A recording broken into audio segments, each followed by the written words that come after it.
Ladies and gentlemen of the jury, we all lived through the 70s. The clothes, the music, the heartwarming but rarely amusing Ziggy cartoons. Now, later, who are we to look at these two fine young men and say, you there, I sit in judgment of you. Riddle me this.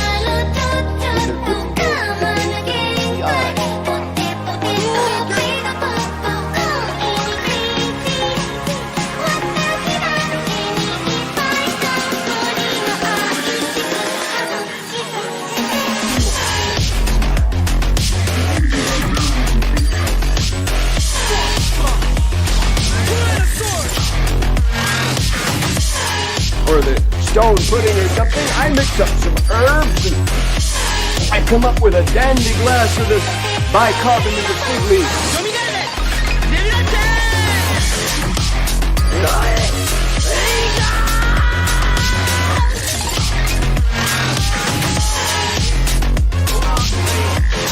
But there could be more to the face than meets the eye.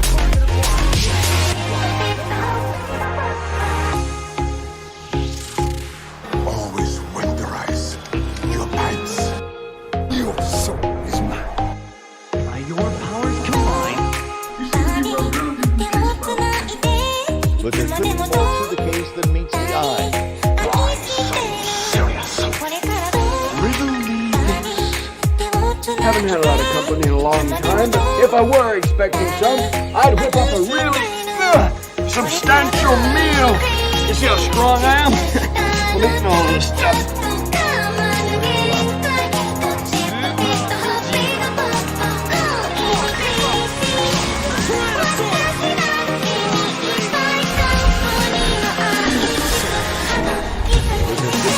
The case that meets the eye.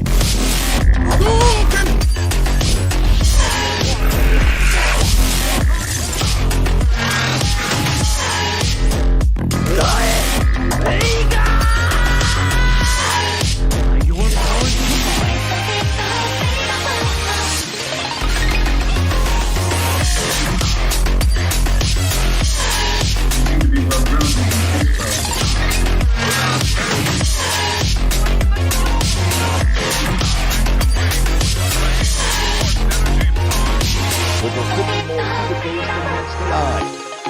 Your soul is mine. Riddle me this. Why so serious?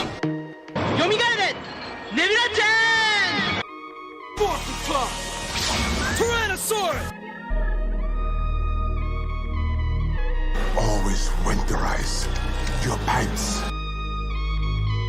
Ladies and gentlemen of the jury, we all lived through the 70s. The clothes, the music, the heartwarming but rarely amusing Ziggy cartoons. Now, later, who are we to look at these two fine young men and say, you there, I sit in judgment of you.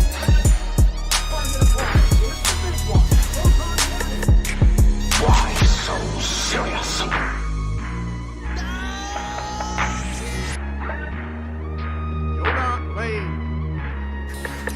Hadouken!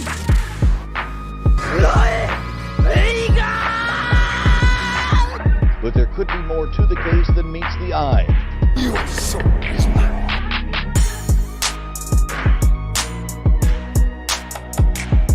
You seem to be well-grounded in the case file, Detective.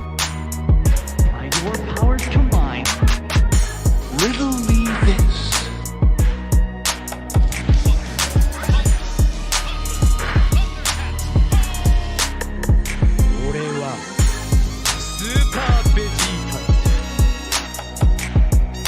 But there could be more to the case than meets the eye. I'm combining the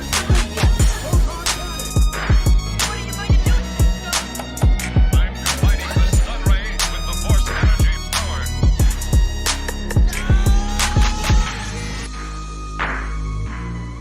Always winterize your pipes.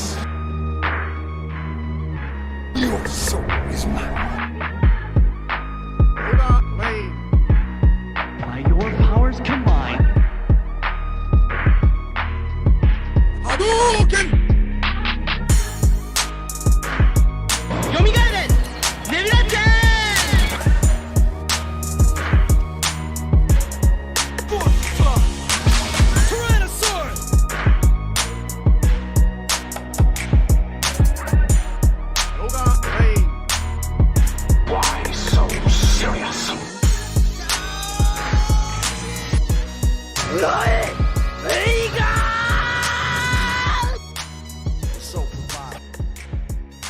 Ladies and gentlemen of the jury, we all lived through the 70s. The clothes, the music, the heartwarming but rarely amusing Ziggy cartoons. Now, later, who are we to look at these two fine young men and say, you there, I sit in judgment of you. You seem to be well grounded in the case file, Detective.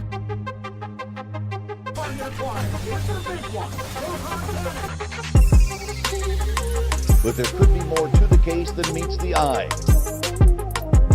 Always winterize your pipes.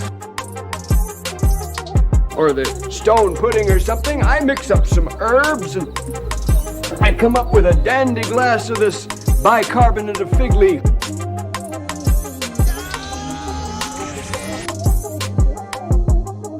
Riddle me this. Your soul is mine.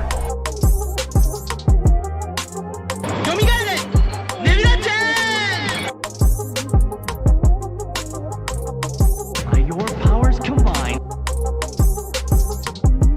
Hadouken!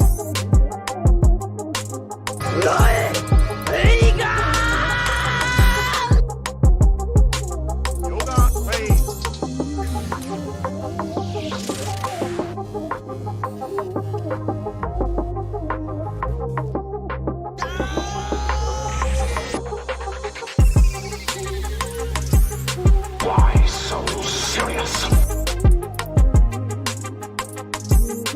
But there could be more to the case than meets the eye.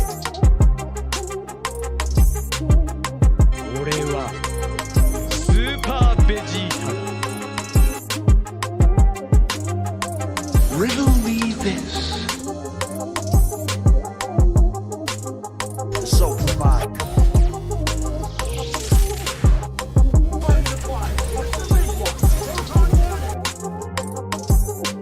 Your soul is mine.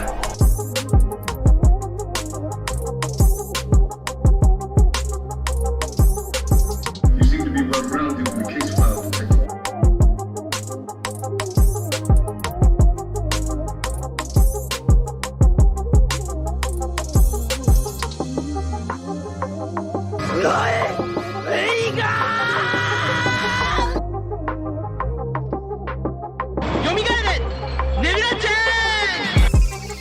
Why so serious?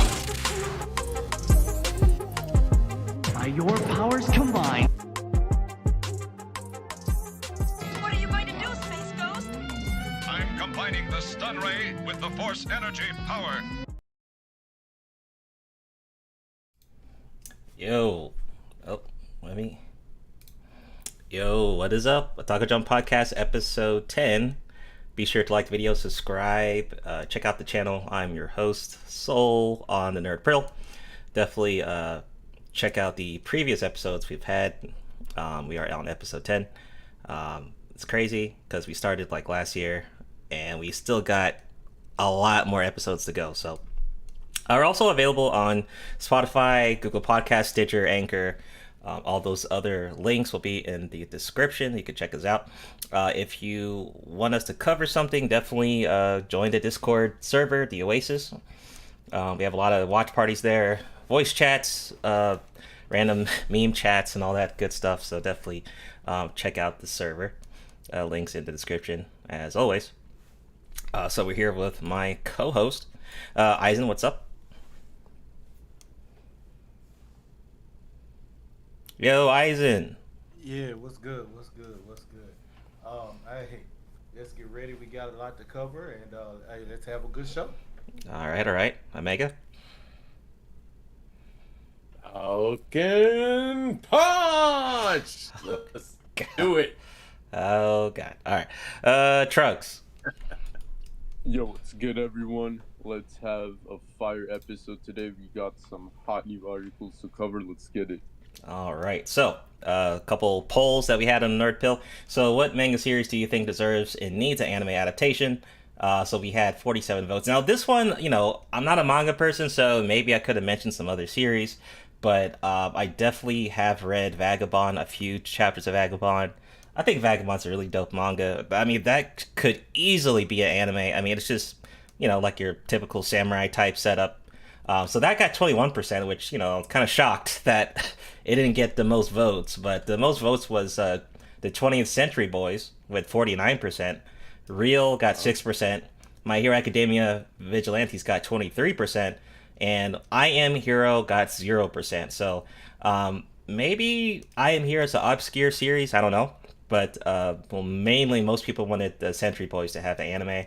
I could see that too. But I really think Vagabond would be extremely easy. So quick thoughts on that. What do y'all think? Have y'all read any of these? Now, I know Vagabond pretty well. I know Century Boys, but I don't know. Yeah, real. I know Vagabond really good, and yeah, that it is quite shocking to see that. I would have thought it get a higher percentage, but yeah, it's very good. I would say could go in the route of the anime, but yeah, Vagabond is really good. Yeah, I mean, I definitely did and enjoy it. And also, after My Hero Academia ends, I could definitely see My Hero Academia Vigilante starting up with the season 1. I could totally see that happening after, what, season 5 or 6 ends. So I could see that happening as well. So the other poll we had, 46 votes. So the Illuminati was a secret organization that was teased in the trailer for Doctor Strange 2 and teased the group that will appear.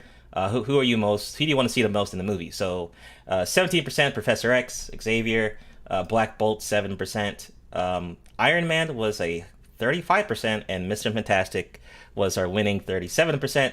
Namor was 4%. So a lot of people want to see Fantastic and Iron Man. It was almost pretty much tied.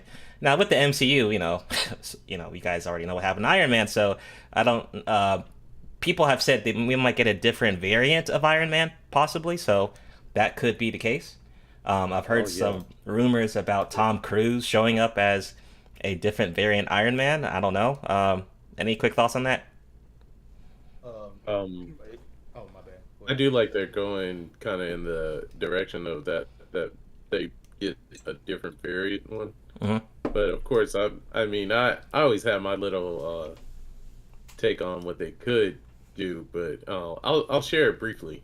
They could double down and say that somehow through one of those gems, Tony Stark's consciousness is still existing. Now, I don't know as far as maybe a body or maybe even, I mean, he could be pure, kind of like a biotechnology kind of thing, like resurrect itself. I'm taking this just from the standpoint of a old 80s. Well, it probably been made earlier than that, but if anybody remembers the anime Guyver, yeah, you could be, your body could be destroyed, but as long as your control metal was dude, still intact, Guyver was suppressing as hell, bro. Oh yeah. Well, I mean, yeah, Guyver did show you that it's probably not wise to hurry up and go to the authorities or the news to report things. Right. Yeah. That scene just blew my mind. What was your thoughts, Eisen? You had something? Well, for one, first thing off the top, you know, I'm surprised Namor even got 4%. But Wing angles. Oh, do you think that was too low or no, or not high enough? It wasn't low enough. Oh, really? Yeah, I mean, he's not that interesting. Oh, okay. I didn't know that. Yeah. I mean, he's their Aquaman. Okay. Yeah, he definitely is their Aquaman. Yeah. He was a very he used to give Iron Man a lot of run for his money. Like when it came down to fighting. They've always had like some different clash. I mean, Namor even stood up against the Hulk a couple of times to show, you know, how, you know, he wasn't no just weak fish guy. But I mean, you know, same thing. He's a king. You know, I see where Asian Sama is though, because it just his design, just never got the wings on the ankles thing. It just like, you know. And fins maybe, but wings, come on. I don't know. I guess for me, it was what shocked me was, you know, the whole Iron Man and Fantastic thing. Iron Man being dead and Mr. Fantastic not having worked out yet. So I don't know. To me, I would have rather had a newer character, but that's me. Okay. All right. So let's start with this one, Trunks. This was fresh on the presses today. This was actually a pretty big deal, but I'm glad you grabbed this one. Go ahead, Trunks, if you can get you this. Go over this one. All right. So the Attack on Titan final season will have a part 3, and it's gonna finish next year. So as I imagine, it's probably depressing for a lot of Attack on Titan fans, such as myself, to see that this is gonna be dragged on for another year. I don't know. I think it's pretty excessive. What are your guys' thoughts? Yeah, this was a pretty good one to grab. I mean, we just saw this today with the finale of the final season part 2. I actually agree with you, because at first we thought, okay, there's like maybe 9 chapters left that they didn't cover, right? You know, they could do a movie or what they're supposed to do. I think what they should have done is just covered it in this season that we got right now, in the winter season of anime, end it, and then just let it be, right? That's what I think they should have done. I mean, just add a couple more episodes, finish those 9 chapters, and then, put a nice little bow on it, and let's move on, But instead, I feel like it's maybe a cash grab. Hey, let's see if we can cash in a bit more. Let's make a part 3. I mean, why the hell do we have 3 parts to a final season? That's a bit much. I mean, how many? And what? This season we only got 12 episodes, right? So how many episodes do we plan on getting for part 3? I mean, maybe you make 4 episodes flashbacks or something, or something like that. I mean, I don't know. I see the money. I see the business move. I see it business wise. It makes sense, but just being a fan, it's like I think it's a bit much. So I'm kind of with you on that, Trunks. What do you think? Go ahead, Aizen or Omega, thoughts? Yeah, I haven't seen it, but just hearing that alone, it's ridiculous to have a part 3 season finale. Makes no sense. You were talking about this one only had 12. Yeah, you could have just run it for like 20 and be done with it. Right. I don't know what they're trying to do, but the money grab, yeah. I mean, they're gonna get the bag. That's a fact. Yeah, that's what it is. That's the only thing I can see. So. Yeah. Anything, Omega? I would definitely say that the season 3, I'm gonna say it is kind of needed as far as what has transpired. So I mean, we've already run into the fact that a coup has happened and there's a new queen, correct? Like, but there's a still lot of, I believe, folklore that the anime does present can still be of some kind of use to a lot of people that want more information about what's going on in the series. But it's I will say this, like, for it to have like a new queen, right? And we got to see like how all the like once certain laws are, it's something is different under a different regime, right? Like I think that's what they wanted to pretty much give the viewers, but they also probably want to say more about like just the background and what the Titans are and the origins of, like, I mean, it's been very descriptive up to this point. But I don't know, maybe a lot of the fans themselves just, please more and more kind of thing. So they say, well. Yeah, maybe. Also, shout out to the real Levon. What's going on, Levon? And shout out to Rock Den. I think he became a member of the channel. What's up, Rock Den? So yeah, we'll have to see with. I mean, I'm still gonna watch it. I'm just saying, like, I agree with Trunks. Like, they should have just ended it in this season. So next up, CD Projekt Red has confirmed that a new Witcher game is currently in development that will use the Unreal Engine 5. So with not much has been revealed about this upcoming game, the announcement did confirm this game will be kicking off a new saga for the franchise, a new technology partnership with Epic Games. No timeline for release yet, but CG Project Red did share a teaser image that features a medallion and phrase "A new saga begins."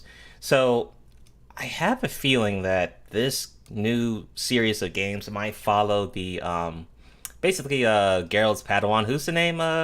Aizen? What's that name? Siri. So we might see games of her being the main character, which I don't mind, which would make sense. And the one thing CD Projekt Red needs to kind of be aware of is, don't do another Cyberpunk. We saw what happened with that release.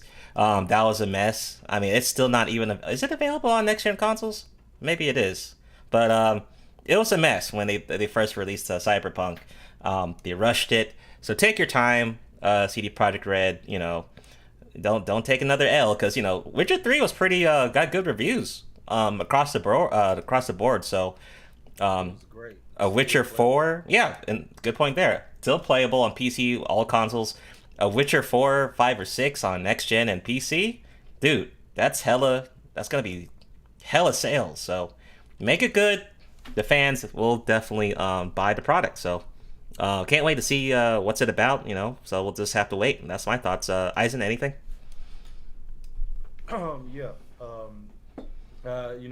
News have been coming down the pipe for a while that they were going to be doing another Witcher, and it's awesome. If they keep everything kind of similar and aligned with Witcher 3, they don't, get too and as long as everything's not, ridiculous and buggy, the game works together. I think it'll be fine. Just have a good story. It does make sense for everything to kind of fall in line and revolve around Siri. So can't wait to see what they have in store. Yeah, man, can't wait. Anything, Mega, on new Witcher games coming?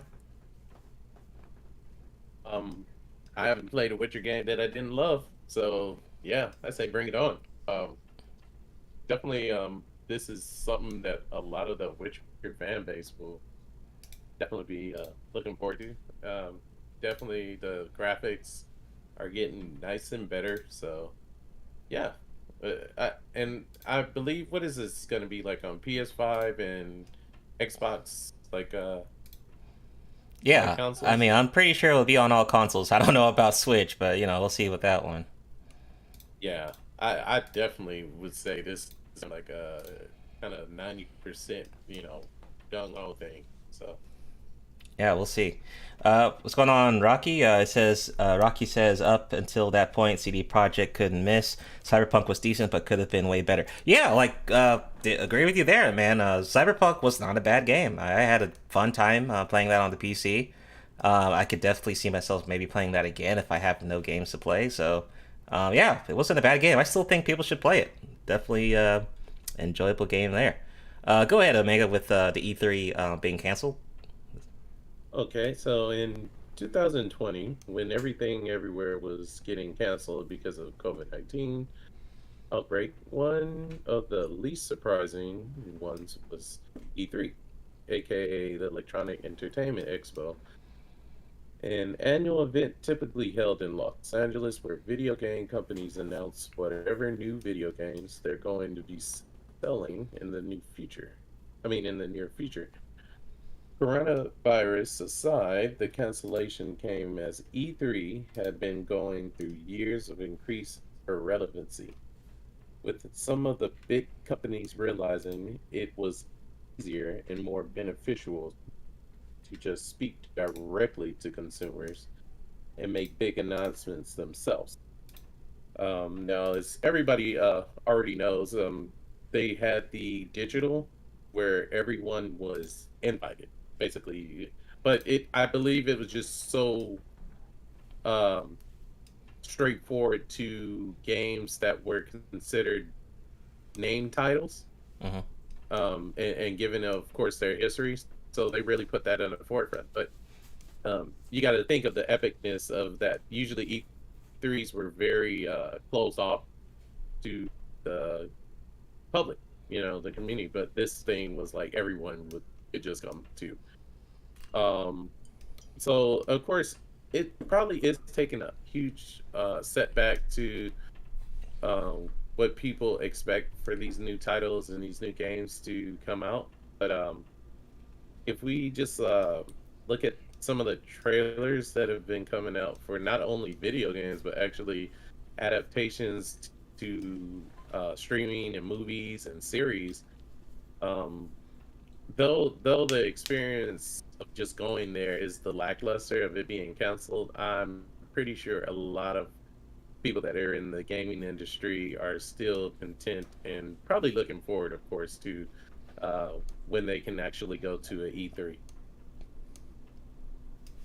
I'll read just a little bit from the bottom where it says, so taking the ESA at its word, though it does seem like having a year off might give the organization a chance to think about what the future of E3 might look like, and if everyone is really hungry for that classic E3 experience, which I've kind of already described, where every major publisher has a huge press conference, and I want to make an emphasis definitely on every major publisher, and of course we can't forget that there are going to be up and coming indie games that do really well, because I'd like to definitely give a shout out to the indie crowd in any kind of, definitely with video games or comics. Their games are getting very good, like, and they're fun, like not only just maybe they don't have like $1 million budget or something like Treyarch or anything, but these indie games are getting really, really fun. There's a few that I play on PS4. So let me get back to finishing up. So the E3 experience, where every major publisher has a huge press conference event with trailers and special celebrity guests and all that, maybe the old E3 will come back.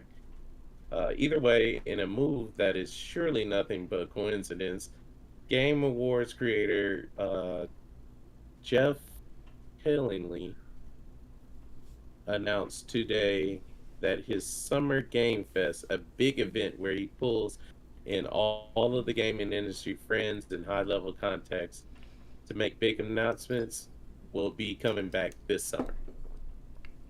So, kind of a loss, but also a gain.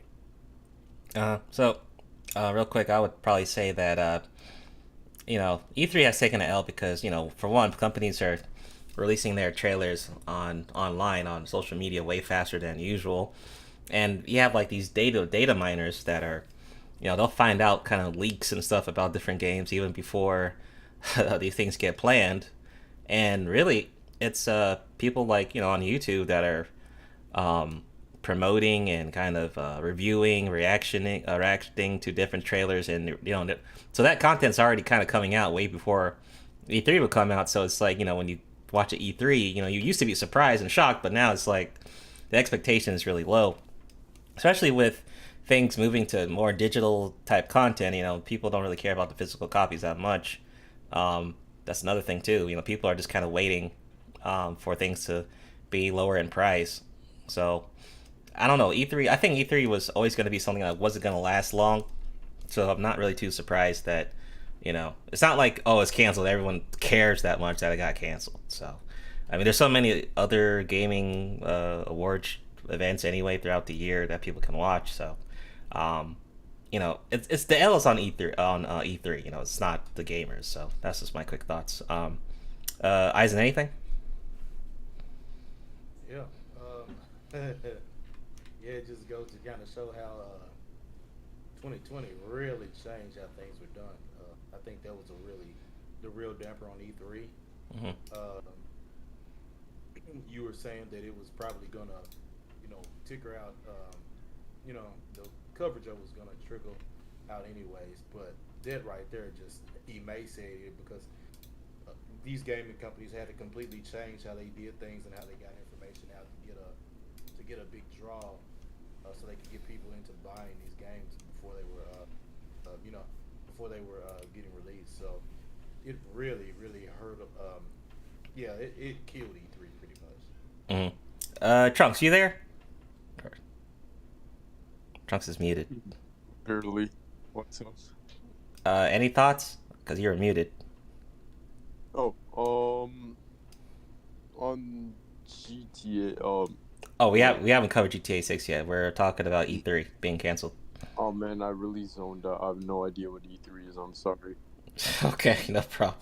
Okay, no problem. So, before we move on to GTA 6, I wanted to quickly do our little review of Morbius. Eisen, you saw Morbius yet? Yes, I did. All right, you can go ahead, give us your kind of non-spoiler review, and you can give us like a score out of 10. Okay. So everybody knows it's the main character. If you've seen enough of Spider-Man, the character's Michael Morbius. Got something going on. He tries to figure out a way to do some things, and it turns bad. Dealing with what, of course, other than a bat, and trying to figure out some cure, all this scientist stuff. We've seen it before in other genres like this movie in a sense. But it's a pretty good bit of acting from Leto as Michael Morbius. The villain in this is pretty interesting, and I think the biggest thing for me to take away from it is where it's gonna go from here. Because of the ending, I think everyone's seen bits and pieces of it from the trailers, that were showing, that you've seen all plastered all over YouTube and everywhere else. I think that's the biggest thing to take away from it, is what's going to happen next and what universe is going to happen in. So I think that's the most interesting thing, I think, to me about it. I would give it Be honest. A 6 out of 10, maybe a 7 at best. Okay, that's not bad. It wasn't terrible. Had some decent action scenes. It wasn't anything spectacular. It wasn't horrible. It just wasn't spectacular. Okay, not bad. So let's just keep this in mind, right? So box office weekend right now is 84 million. Now that's extremely low. That's not, and I can't confirm the. Well, actually, you know what? Let me look out the budget. Let's see if I can find the budget real quick. Yeah, right. Let's go ahead and look up the budget. I mean, let's see. I mean, hopefully it's okay. 75 million. So 75 million budget. That's almost the same budget as Joker. Keep in mind that was like 70, 80. It made 1 billion at box office. Now you compare that 75 million and budget 75 million. Box office 84 million. You're barely making like what? Well, maybe 10, 11 so left over. Yeah. I mean, that's not a good look. It's really not. Yeah. So quick review. I'm with you. I'd probably give it a 6 out of 10. I think that's a safe pick. It's not the worst superhero movie or anti-hero / movie. It's not. It definitely has vibes of Venom, especially Venom 2. A lot of similarities in Venom 2. Here's the thing with Jared Leto, right? So Jared Leto, and he's infamous for Joker from Suicide Squad. It feels like his roles are really cool. Like he has a lot of cool movies that he's in, right? But the problem is, what's Jared Leto's kind of like? What's his like big performance? That's the thing where you kind of get confused with him, right? And you can go to who's the actor? Daniel Radcliffe for Harry Potter. Okay, Harry Potter, right? I mean, he's big for that. Jared Leto, or the Joker from Dark Knight, Christian Bale. Those guys. Luke Skywalker. Star Wars series. He doesn't have a definitive. He doesn't have he doesn't have the de facto moment. And what his mistake was, he was going a bit too he was getting risky roles. Like Joker was risky for him, and sometimes risk is good, but that risk was that didn't go well for him, right? And then he was in Blade Runner, which I think he did okay in, right? Yeah, he did okay. He was okay in Blade Runner. There's a couple other ones. He was like in some samurai movie on Netflix, that wasn't bad. So he has good movie picks. It's like in this movie, he doesn't have any big moment. Like there's no big like you think about the scenes, like they're cool, but it's like there's nothing big that I would remember that he did in this film. And another thing was that the marketing for this movie was way too much. Like they showed everything in the trailers too, you know. Really fast-paced movie, really fast-paced. Now, it doesn't drag, which is good, but it's like there's a lot of things they skip over. There's a couple plot holes here and there. Now, it's really not a spoiler because in the trailers and in the marketing ads, they showed fucking Vulture multiple times. Yeah. So that's not really a spoiler. I mean, he's in the trailers all the time. I mean, what they're trying to do, man, I hope I hope they don't repeat the same mistakes that they did before. It almost looks like they're trying to make but he wasn't in the Sinister Six, but it seems like they're trying to do something like it. Right. Similar. So 6 out of 10 for me.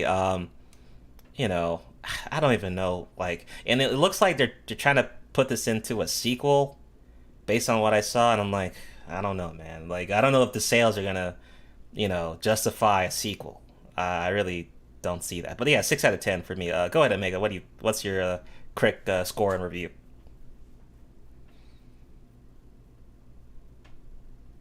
Omega, you there? You on mute? No, he's right there. Huh. Maybe he got compromised. Omega, you there? Dang, he was compromised. All right, we're gonna move on. Wait, quick question. Yeah, go ahead. About Morbius, like, actually, no, about the Joker, like, what made it a risky role? Like, what do you mean by that? Okay, so first of all, the Joker is always gonna be a risky role, especially after Dark Knight, because you know Heath Ledger, did such a great performance that you know the standard that really rose, and you know that's what made it risky. Before that, it was because before that it was Mark Hamill. Right. Yeah, he's been a Joker for over 20 years. You know, as far as voice acting for games and animated. Before that, but for the films, Heath Ledger took it without a doubt. Yeah, the bar was like raised really high, so it was. Jared Leto had to make it bigger and better, and I don't think it's totally his fault, but Jared Leto's Joker didn't reach the bar of the Heath Ledger Joker. So, and the problem for him is just the overall writing was terrible, and what they could have done, you know, with their Suicide Squad angle, what they could have done, they had a new dynamic we hadn't seen on screen with him and Harley. They could have really played off make it interesting and new to where it wouldn't feel like he would have to compete with Ledger, but they just failed with it. That's true. I mean, I did like that relationship there that he had, but yeah, they ruined that. So I hope that answers the question, Trunks. Yeah. I got it. But would you recommend me to go see Morbius or? I would say maybe. I would say you should watch it once, but I don't think it has to be in theaters. I'll just say that. Yeah. Okay, so it wouldn't be wouldn't really be a loss if I just like waited for it to come out on like a streaming service like Netflix or Hulu. Right. And just watch. Yeah, if it's online, just do a nice watch of it, then you're good to go. You don't need to pay for going to theaters or anything. Because I think the thing is, if it's leading up to like tying in with some type of Spider-Verse or something, I think it would be beneficial to kind of see it just one time for that. Yeah, right. If it's leading for that, which we don't. That's what it looks like it's leading to. Yeah. We'll have to see. Got it. And Jared Leto is like, because he was kind of having risky roles in his other movies, you could kind of tell that he lowered like the level of, I guess, enthusiasm in this movie. Like it felt like he was always like you didn't see like I said like a peak moment of his acting. You know, I don't know. He just doesn't seem overall enthusiastic to me in general. You know? Damn. I'm not trying to be funny. It just, I think it's just like that's just a part of his nature. You know what I'm saying? Mm-hmm. Oh, like off screen. Yeah, it seems like that's who he really is. It's almost like he can only do almost one kind of brooding role, type of acting role. You know, like kind of how Dwayne Johnson only does one character for every movie. Oh, okay, yeah, true. But with Jared Leto, it's not as bad as that. You know what I'm saying? But yeah. Yeah, that's true. You know, like Jared Leto doesn't have any like cool lines or dialogue that he ever said. I don't think he said in any movie. Nothing in it. It's never any impactful dialogue from him. But he has some really cool movies that he's in, though. That's the thing. Yes. But it's amazing that his whole track record has been in really good movies, but he's never had a definitive moment. Yeah, like his character in Blade was super cool. Blade Runner was super cool. Yeah. Yeah. His acting is I wouldn't say is nowhere near subpar. I mean, he really hones in on these characters. Okay, so Mega, you're back. Oh, go ahead, Trunks. Before we get to Omega. Okay. Actually, no. Let Omega go first, and then I'll go after. Wait. Oh, is this the next article? No, I want him to do his quick thoughts and review on Morbius. Oh yeah. Okay. Yeah, go ahead, and then I'll go. All right, go ahead, Omega. Okay, so definitely I gave the rating a out of 10. I gave it an 8. Okay. Ooh. And the only reason I gave it an 8 because I followed a lot of the comic book story, and it didn't seem like they did any like terrible things to Mobius, like as far as like his character. Also, I did like the fact that it show a actual ailment that a lot of people do suffer from.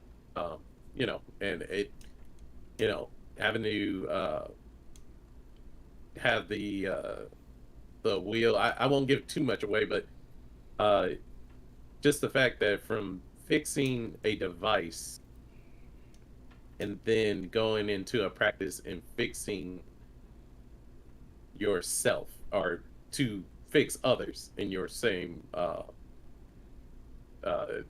illness, is amazing to me. But it also did. I like the pace of it too. It wasn't too long at all. It seemed like it was short. Like almost, yeah, it was mad short. Yeah, it was. It was How like. long was it? I don't even remember. It might have been like an hour 40, hour 40, hour 30. Maybe. Yeah.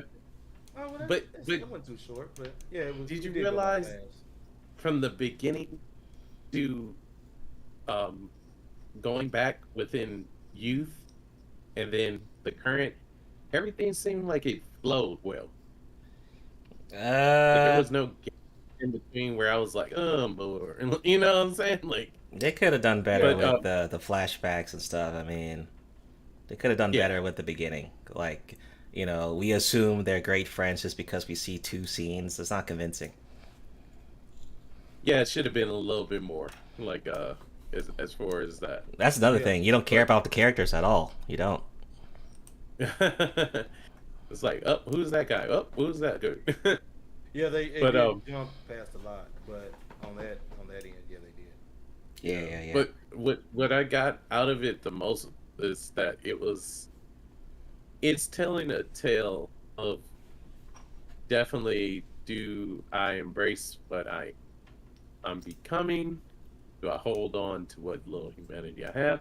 You know, typical the Dr. Jekyll and Mr. Hyde kind of thing, right? Yeah, it's like it has the Venom vibe. Yeah. As far as the abilities, I did enjoy that so much. Like it made a lot of sense. And also I like that they didn't make them kung fu-y or martial artsy. I mean, these are doctors. I mean, they become something and they're stronger and stuff. Increased abilities, athleticism, but they weren't like I think if the most thing they really showed, like, these are just two people kind of just having a wrestle, a tussle, and a slash or two. They weren't like all, like, why is he doing flash kicks and jump kicks and you know what I'm saying? It was very direct for it to be. Okay, that's a good point about the vampires combat. Go ahead, Trunks. Okay, so go ahead, Trunks. Go ahead. What are you about to say? Yeah, man, I don't know if you want to answer this. This is like a little bit off topic, but okay. Okay. Remember how you, I guess, evaluated Jared Leto's role in Morbius? Yeah. Okay. I feel like, I don't know. What do you think about Robert Pattinson for Batman, though? I like in that similar perspective. Oh man, Roberts is way better. No. Roberts way better. Yeah, Roberts way better. I'm gonna be honest, man. Robert, golly, that's way better. Probably my because I don't count Affleck with the regular Batman continuum. Right. I would say he's my second favorite Batman. Now, you know what? Damn. He might make number one just because of the simple fact that he kept the aspect that was Batman in the comics, of that Batman is who he was. Bruce Wayne was his actual mask. I mean, you got that to feel the whole freaking movie. And that's what they made a point to address too. Yeah, I'd like to agree with that. Definitely. Yeah, he was my favorite Batman, to be honest. Yeah. So you can't even compare this. You can't compare that, Trunks. I mean, yeah. And not only that, just the level of the movies overall, Yeah, just way more deeper, more dead, and all that stuff. I mean, it was. It was I mean, a whole I will add in that my personal always forever favorite Batman was Michael Keaton. Oh, okay, Keaton. I thought you were about to say Batman Forever. I mean, it was silly, but I liked it. It was silly, but I liked it. Drop Omega. Drop Omega dress. Whatever. That was like my second. That was like my second least favorite. My first, of course, the worst one ever to me. Is Batman and Robin. Then that one in behind it. Yeah. All right. Good stuff, though. Go ahead, Eisen, GTA 6. Okay. Yeah. So basically, there's a new rumor about GTA 6 that's going around, and basically, the rumor is saying that the game is bringing back multiple protagonists, which got introduced with GTA 5. But this time, whereas GTA 5 had 3 protagonists, GTA 6, the claims from this rumor is that it will only have 2, revolving around a brother and a sister who get separated in the game's prologue. After their parents were killed. This is about where all the rumors we got on it ends, because the problem is that the original rumor it came through in Portuguese, which apparently isn't. If you don't speak it very well, it's not easy to translate in English. So the thing is that there may be more vital information about the game that are missing in translation. But so you got your wish. It wasn't gonna have a ridiculous amount of multiple protagonists. They weren't going to like 5 or anything. Right. So it got dropped down to 2. So we'll see how it goes. But I think not having more people to switch and play through, I think that's a good thing. So we'll just have to see what else about this, what else other news about this game comes down. Yeah. In the future. Totally. We'll definitely touch on this once we get more info. But yeah, sadly, I don't remember. Like, although you would think 3 characters is not that much, but I mean, it depends on how you structure the game. That could be hard trying to divide how much time each character gets gameplay wise. So I think lowering it to 2 is smart. It kind of sounds like a like maybe a Donnie and Clyde type deal, or Bobby, whatever that thing is, whatever and Clyde type deal, the brother and sister. I can see that being cool. You know, one character or two I think is fine, but they need to get on this GTA 6, man. I mean, I know they've been making mad money with the GTA 5 online stuff. I mean, I think it's just mad racks of money, you know. So this GTA 6 about to be super lit, if done right. And I mean, this game's gonna be running on for a long time, man. I'm guessing that's why they're taking so long. Maybe they don't want to f up and have a cyberpunk deal. So, Right. Yeah, they don't want to do a cyberpunk. Right. Yeah. What do you think, Mega, on GTA 6? So, GTA 6. Man,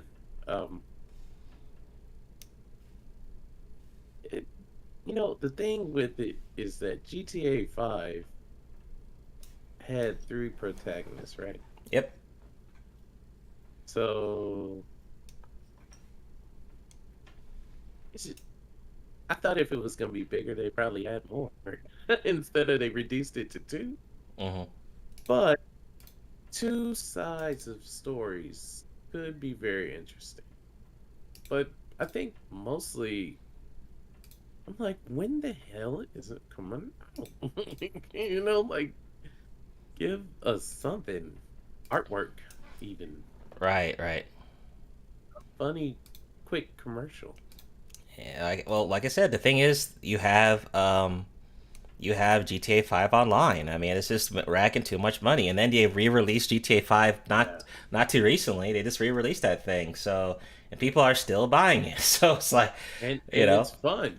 Right? They're not. They're not. Like they're not giving them a reason why even to just quickly move to GTA 6 when this is to make it too much racks. Oh yeah.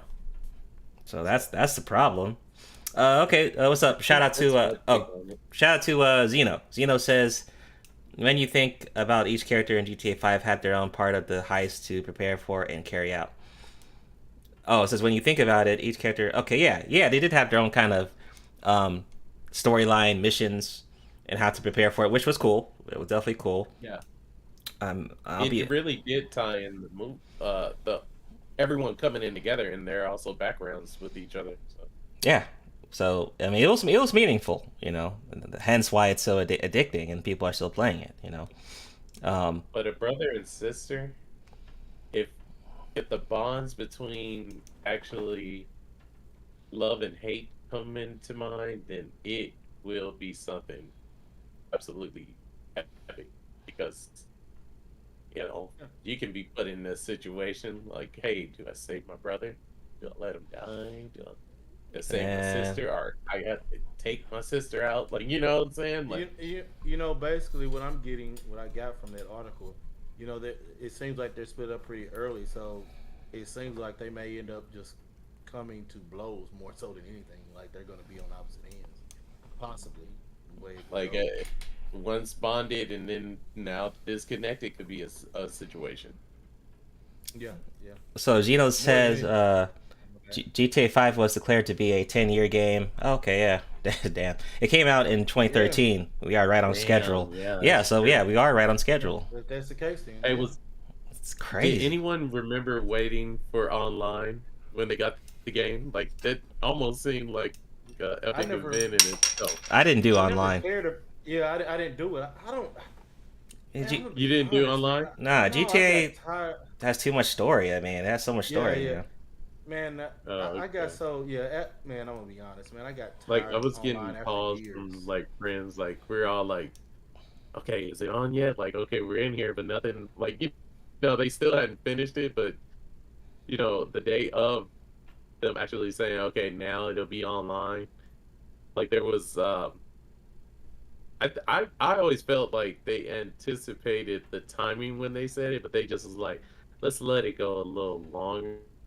Because it didn't, like, when they said it was going to be up, it didn't come up. So other people, like, I know a couple of friends of mine was like panicking, calling each other and stuff like, oh man, like, I don't think it's coming out. And I was like, oh, they just being showmen. So, you know? Guess how much GTA 5 has sold currently right now. Just guess. Give me a number. 200. What copies or just all consoles or just units? The game units. How many units sold? 300 million. Okay. How about you, Omega? What you got to guess? $1 million. no, honestly, maybe like I want to say 50.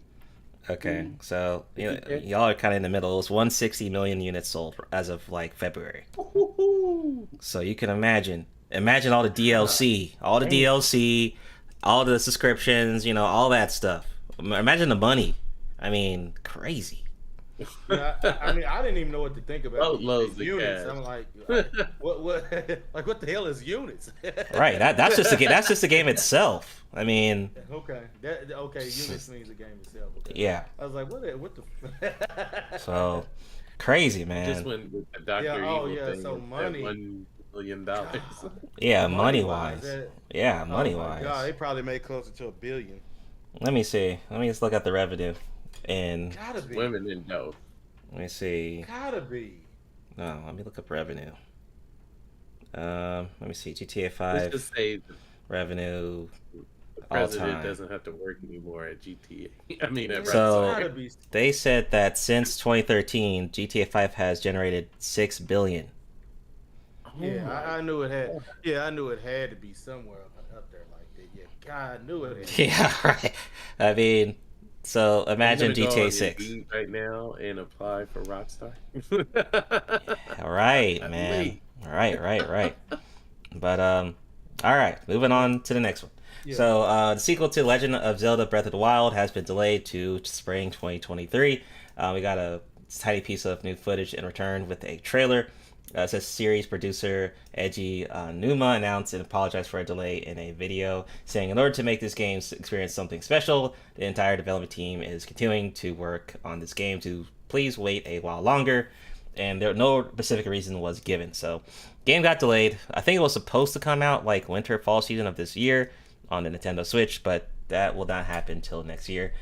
Don't blame them, because for one, the Switch hardware can be kind of hard.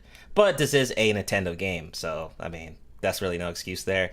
But, let them just work on the game, and, Zelda fans will, buy the game, and if it's good, it's good, and I don't think it's a big deal that it's getting slightly delayed towards, next year. I don't think it's the biggest deal. People can wait, play some other games while we get a better product of the Zelda sequel. So that's my thoughts. I enjoyed the first one. Really fun. Really fun game. So I definitely will look forward to playing the second one once it comes out. So that's my quick thoughts. Eisen, anything on Zelda? Man, not gonna lie. I have not played a Zelda since Majora's Mask. I haven't owned anything Nintendo since GameCube. Oh, okay. Hey, I'm telling you, it's making me think about getting one just for for Zelda, Mario, and Smash Brothers. And I think they've got a couple other too, Nintendo exclusives that I would like too. But not gonna lie, it's making me think about wanting to get it just for those particular exclusives. But Zelda's usually always been a good one. They always usually do something great with it, so it'll probably be well worth it when it drops. Totally. What do you think, Omega, on Breath of the Wild 2 being delayed? I mean, at the last Zelda game I played was, I think it was on Super Nintendo. So I don't know. I like I mean, don't get me wrong. I like the whole history and the gameplay and stuff. But wait, hold on. You never played Ocarina of Time? Dang. Yeah, I never played that one. Damn. I watched it, but yeah, the last one I played was SE and the Super Nintendo one, which was fun as hell. Really interesting, all the stuff like going back and forth in time and stuff. So. Yeah, it was. But yeah, I won't have much to say, but I know it sucks for everybody that has Breath of Wild, because I mean that game did really well in the markets. Yeah, I think that was my best experience on the Switch so far. Aside from Pokemon Sword, I enjoyed that too. I mean, definitely So, can't. would you say Uh-huh. that both of those titles basically like helped Switch like in its launch? Yeah. I mean, Pokemon's big. So Okay, definitely Pokemon. yeah. That's a guaranteed sale right there. And of course, I mean, Zelda was huge, man. Breath of the Wild was huge. So for sure. I mean the Uh, graphics were gorgeous. Trunks. I know you don't. Anything? Any comment? Uh, Oh, not for Zelda, no. okay. Yeah. So Levon says, will this mean Switch revision coming out next year? So there have been some talks about, I guess it's true with the consoles, you got to think, because I heard some rumors about PS5 Pro or PS5 Pro coming out, potentially, you know. But Switch, I think Switch does need some type of hardware update, man. I ain't gonna lie. Maybe, because when did Switch come out? Did everyone remember when the Switch came out originally? I have no idea. They, I they, 2017 maybe? they need a new console, man. I just think Switch needs a new console. I'll just be honest there. Like a redesign? Just a hardware upgrade, you know, because Oh, hardware wise, that's the weak point. You know, the game and software wise, cool, but hardware, you know, that's the weak okay. point to Switch. Okay, he said Switch came Oh, out 2017. Yeah, that's what Levon said. So you're right. Go ahead, Trunks. okay. Yeah, so what changes would you make to the hardware? Because I just want to know, like, what are you expecting, though? so you know, I mean, we're in a PC, you know, master race type of world right now, right? I mean, even Oh, the Xbox and the PS5s are basically PCs. I mean, they're all PCs. They just look like consoles. I mean, they're PCs. So I think Nintendo needs to catch up. You know, I think they're really being held and back, become a PC. huh? And become a PC. Not a PC. This be a console with some better hardware, better specs that match with the other consoles. That way, you know, you know, better graphics and all that stuff. You know, that's my thing. Go ahead, look, Liza. you, Sure. I think you can hang that up, and they probably won't have to, because of their exclusives. Nintendo, they've pretty much made a statement, for a while now that they're gonna keep doing things, their Nintendo way, and they've All had right, success with it. it's true. So, Numbers do show that the Switch was a success, so that is true. I mean, that's true. The Switch has been a success. That's facts. That's definitely facts there. But I mean, this is my opinion. I would definitely want to increase the, especially for third party games. You know, that would help the sales with the third party games as well. If you know, but I know they're mainly exclusives. Yeah, they're gonna make bank on that. Levon says I think it needs to be PS4 level at least for Switch 2. Man, see how we had to settle for less? You see what I'm saying? Like, yeah, quit that, crying about that PS4, man. People still playing that. yeah, right. He says it should be PS4 level. I mean, yeah, I mean, PS4 was good. But like you said, the fans are gonna buy the games, right? All right, let's keep going. So, like I said, I'm down for the sequel for Zelda.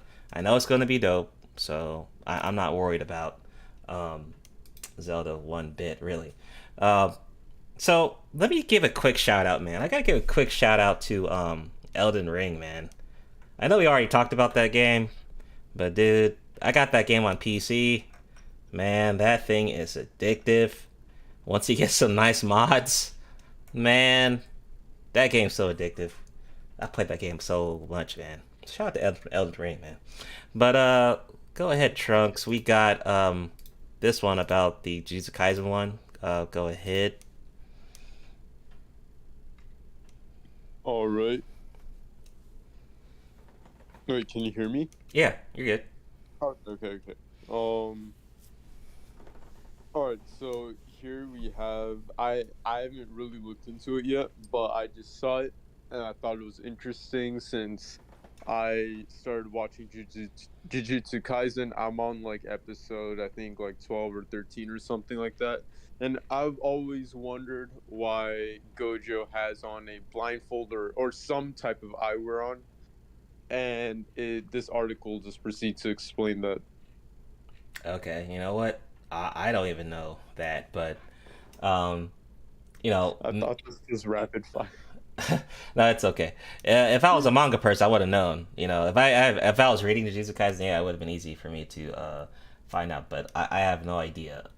I assume it's probably his backstory or something. That's my guess. Well, I was gonna say I think it revolves around his ultimate curse, you know, power. So that, I mean, because it seems like that's every time from what I've seen, that's when he takes it off. So, but that's just my basic observation. He says, on the other hand, if he doesn't wear the blindfold, he will get tired easily, even though he is using the reverse curse technique to keep his brain fresh. Says if he... okay. Yeah, go ahead. Said, to put it bluntly, Six Eyes is the eyes that show curse energy so much detail he can even see like a high-resolution thermography when wearing a blindfold. He can even recognize things that don't leave curse energy, such as buildings. Huh. Man, that would have been really cool to see like a backstory on that though. So yeah, I agree. I've also noticed that Nanami wears glasses too. Oh, okay. Yeah. I like him too. Yeah, and I think even Yujiro himself pointed it out that like a lot of these sorcerers just wear some type of eyewear. Yeah. So he says the protagonist is able to, it says, by using a blindfold or black sunglasses, the protagonist is able to deafen much of the ability's power and intensity. Either way, he's able to sense everything. Okay. So maybe in a way to kind of hone this, remove maybe the sense of sight to focus on other senses or something like that. Well, to me, it almost seems like if you go back to Man of Steel, whenever it had him he was trying to listen, and he had to, I think it was Man of Steel. It might have been another one where he was trying to drown out. Oh yeah, right. You hear everything. I think it's more akin to that, just with sight, trying to drown out some of it. But anyways. Yeah, that's a good point. All right, so we reached the hour mark. We'll be back after a quick commercial break. Be sure to like the video, subscribe, and we'll be back briefly. All right, be right back.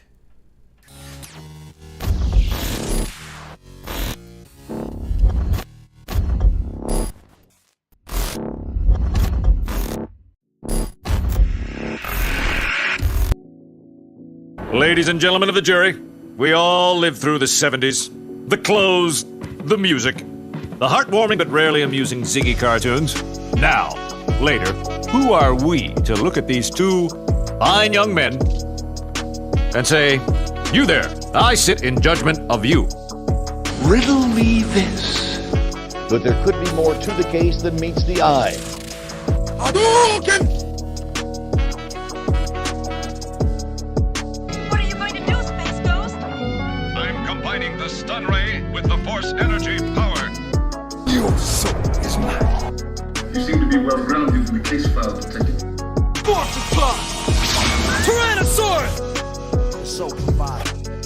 Or the stone pudding or something. I mix up some herbs and I come up with a dandy glass of this bicarbonate of fig leaf.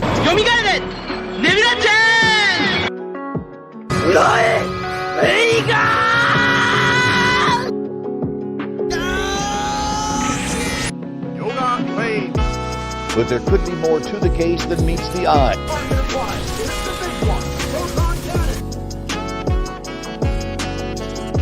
Always winterize your pants. Your soul is mine.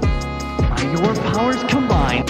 You seem to be well-grounded in the case file, Detective. But there could be more to the case than meets the eye. Why so serious?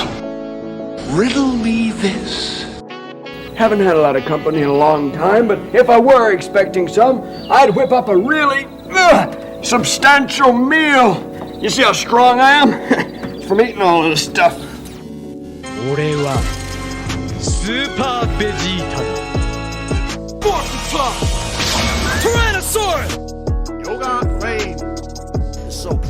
Your soul is mine. But there could be more to the case than meets the eye. Hadouken!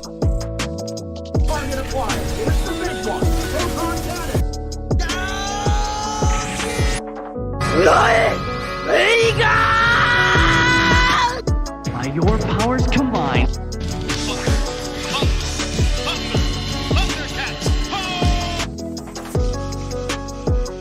You seem to be well-grounded in the case file, Detective.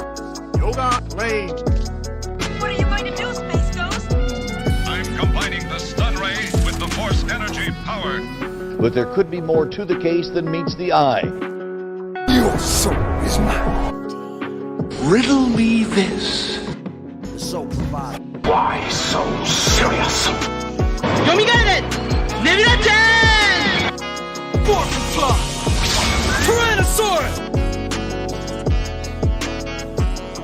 Always winterize your pants. Ladies and gentlemen of the jury, we all lived through the 70s. The clothes, the music, the heartwarming but rarely amusing Ziggy cartoons. Now, later, who are we to look at these two fine young men and say, "You there, I sit in judgment of you"?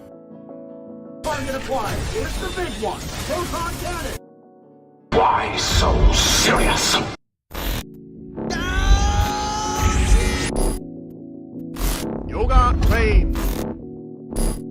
Hadouken!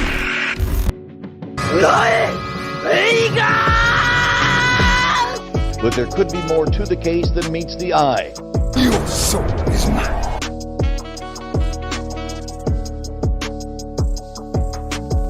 You seem to be well-grounded in the case file, Detective. by your powers combined, Riddle me this.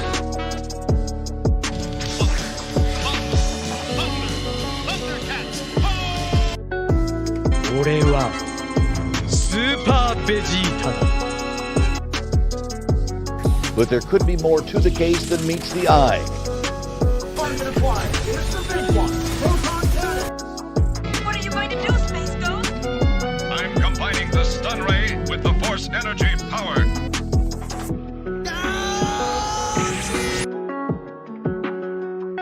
Always winterize your pants. Your soul is mine. by your powers combined, Hadouken!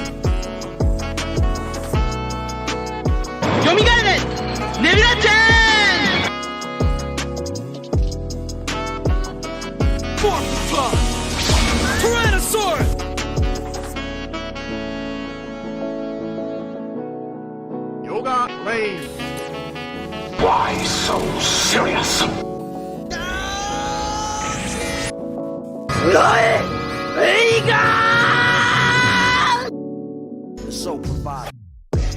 Ladies and gentlemen of the jury, we all lived through the 70s. The clothes, the music, the heartwarming but rarely amusing Ziggy cartoons.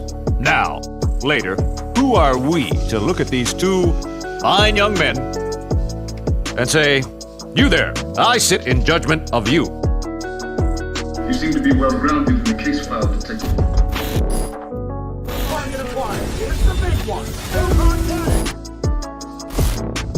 But there could be more to the case than meets the eye. Always winterize your pants. Or the stone pudding or something. I mix up some herbs and I come up with a dandy glass of this bicarbonate of fig leaf.